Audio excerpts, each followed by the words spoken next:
સુરત મહાનગરપાલિકા દ્વારા કવિશ્રી નર્મદ જન્મ જયંતિની ઉજવણી કરાઈ હતી। ચોક બજાર ગાંધી બાગ ખાતે આવેલ કવિશ્રી નર્મદની પ્રતિમાને સુરતના પ્રથમ નાગરિક મેયર દક્ષેશ માવાણી, સુરત મહાનગરપાલિકાના પદાધિકારીઓ, વિવિધ સમિતિના ચેરમેન અને વહીવટી વિભાગના ઉચ્ચ અધિકારીઓની હાજરીમાં સૂત્રાંજલિ સહવંદના કાર્યક્રમ યોજ્યો હતો। તો કવિ નર્મદના નિવાસસ્થાન સરસ્વતી મંદિર ખાતે કવિશ્રી નર્મદની પ્રતિમાને સૂત્રાંજલિ સહવંદન પણ કરાયું હતું।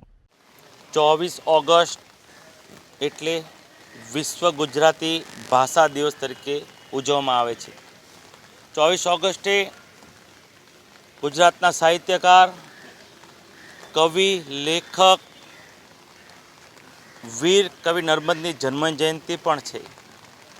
કવિ વીર નર્મદે આશરે 150 થી પોણા 200 વર્ષ પહેલાં ગુજરાતી ભાષાનો પહેલી આત્મકથા પણ લખી હતી અને તે સમયે ગુજરાતી ભાષાનો ઉદય થયો હતો, તેમાં તેનો બહુમૂલ્ય ફાળો છે।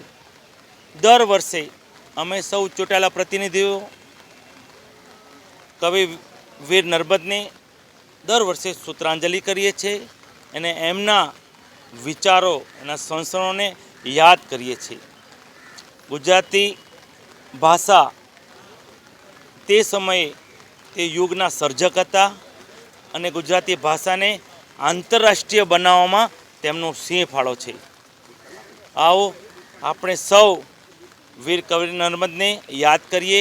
સુરત શહેરે ફૂલ નહીં તો ફૂલની પાંખડી રૂપે કવિ વીર નર્મદ મધ્યસ્થ પુસ્તકાલય અને કવિ વીર નર્મદ દક્ષિણ ગુજરાતનું નામ આપી તેમને સલામી આપી છે। અસ્તુ, ભારત માતા કી જય।